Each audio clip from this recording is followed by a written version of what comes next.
Que a paz de nosso Salvador Jesus Cristo, nosso Deus e Pai, esteja em seu coração. Estamos aqui para mais um estudo sobre o monoteísmo bíblico. Nesse vídeo estudaremos sobre a dupla natureza de Jesus Cristo, a divina e a humana. Jesus Cristo não era duas pessoas, não possuía duas personalidades. Nele havia duas naturezas, a divina e a humana. Ele podia falar, agir e se apresentar de duas maneiras diferentes. Ele era Deus e homem ao mesmo tempo, o Verbo encarnado, Deus manifestado na carne, o Senhor que se fez servo, Pai como Espírito e Filho segundo a carne. No livro de Filipenses está escrito: mas aniquilou-se a si mesmo, tomando a forma de servo, fazendo-se semelhante aos homens, e achado na forma de homem, humilhou-se a si mesmo, sendo obediente até a morte e morte de cruz. Note bem as palavras, aniquilou-se a si mesmo. Outra versão diz, antes a si mesmo se esvaziou. Não significa que ele tinha perdido seu atributo divino, mas na sua natureza humana assumiu as limitações da humanidade pelo fato de se encontrar num corpo de carne igual a nós.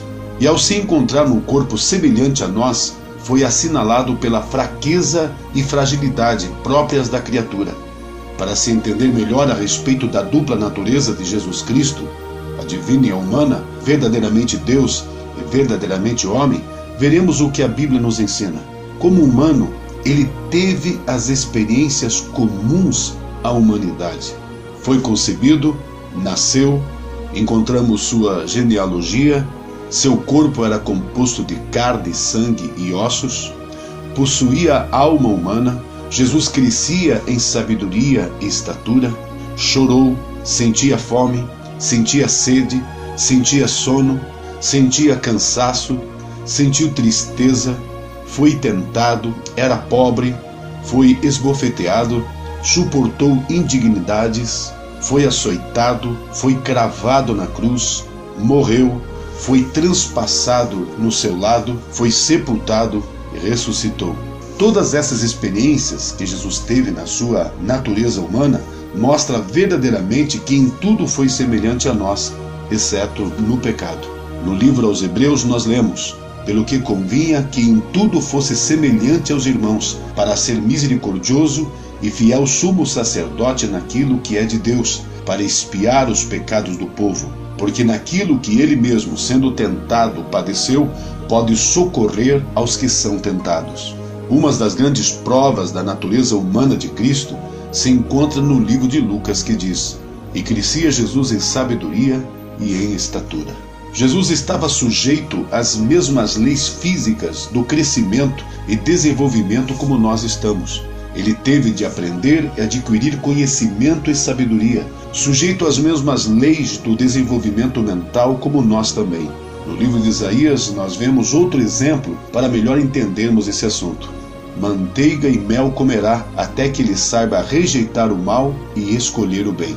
Isso significa que Jesus, como homem, quando ainda menino, teve de aprender.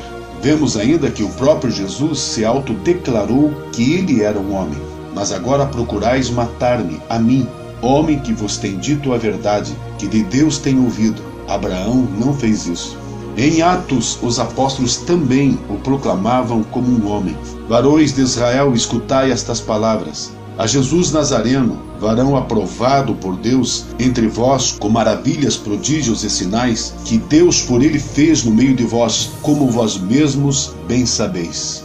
Sem dúvida nenhuma, a Bíblia nos ensina quanto à natureza humana do Senhor Jesus Cristo. Mas a Bíblia também nos ensina que Jesus não só era homem, como também era e é Deus. Vejamos, como divino, ele manifestou sua autoridade, seu domínio e poder sobre a natureza, sobre as potestades do mal e sobre os problemas insolúveis da humanidade, sejam espirituais ou físicos. Ele era antes de Abraão, criou todas as coisas.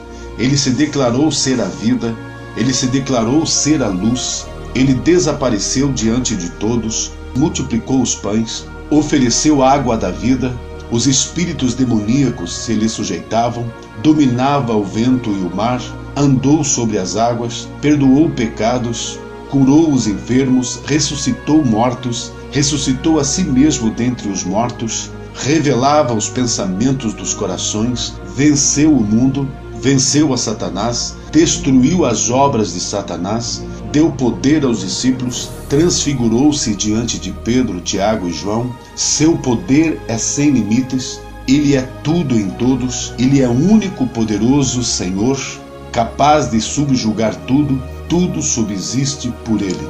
Essas afirmações, encontradas em textos bíblicos, claramente nos mostram a natureza divina de Jesus Cristo. Ao repreender a força do vento e acalmar o mar ao andar sobre as águas, vimos seu domínio sobre a natureza, obras de suas próprias mãos, pois tudo foi criado por ele, conforme Paulo escreveu aos Colossenses. Porque nele foram criadas todas as coisas que há nos céus e na terra, visíveis e invisíveis, sejam tronos, sejam dominações, sejam principados, sejam potestades, tudo foi criado por ele e para ele. E ele é antes de todas as coisas, e todas as coisas subsistem por ele. Ao som de sua voz, ao dar sua ordem, enfermos eram curados, endemoniados eram libertos, mortos ressuscitavam, todas as formas de milagres, sinais, maravilhas e prodígios aconteciam. João sobre Jesus declarou: há, porém, ainda muitas outras coisas que Jesus fez, e se cada uma das quais fosse escrita, cuido que nem ainda o mundo todo poderia conter os livros que se escrevessem. Amém. A grande chave para a compreensão. A chave para a compreensão é ter sempre em mente a seguinte pergunta: está Jesus agindo agora como homem ou está ele agindo como Deus? Está Jesus falando em determinado momento como um homem ou está ele falando como Deus? Porque ele era ao mesmo tempo Deus e homem. Ele podia falar de dois diferentes ângulos. Aos Colossenses, Paulo escreveu: porque nele habita corporalmente toda a plenitude da divindade. Nele estava todo o poder e, ao mesmo tempo, ele era um homem com limitações no que se refere à sua natureza humana. Portanto, ele podia falar como Deus forte e podia falar como um homem. Ele podia agir como Deus Todo-Poderoso e podia agir como um homem. Tomamos, por exemplo, quando ele andou sobre o mar, agiu como Deus. Quando ele andava na beira da praia, agia como homem. Quando cansado do caminho, assentou-se junto à fonte de Jacó. Ele sentia-se fadigado em sua condição humana.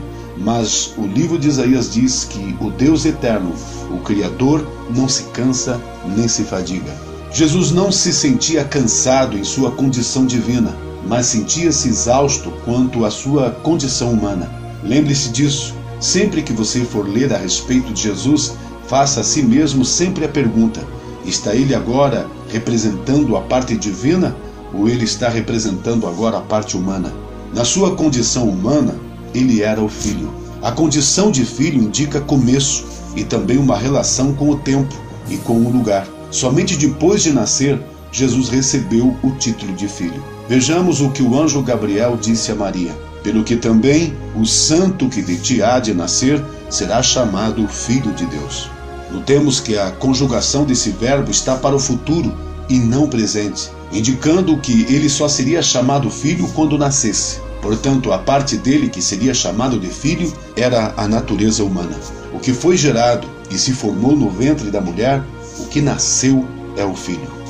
Bem, ficamos por aqui. Nos próximos estudos continuaremos falando sobre a dupla natureza de Jesus Cristo, a divina e a humana. Não se esqueça de curtir, compartilhar e se inscrever no canal Monoteísta. É só clicar logo abaixo do vídeo onde está escrito em vermelho a palavra inscrever-se. Vosso servo, Pastor Amaury Borges.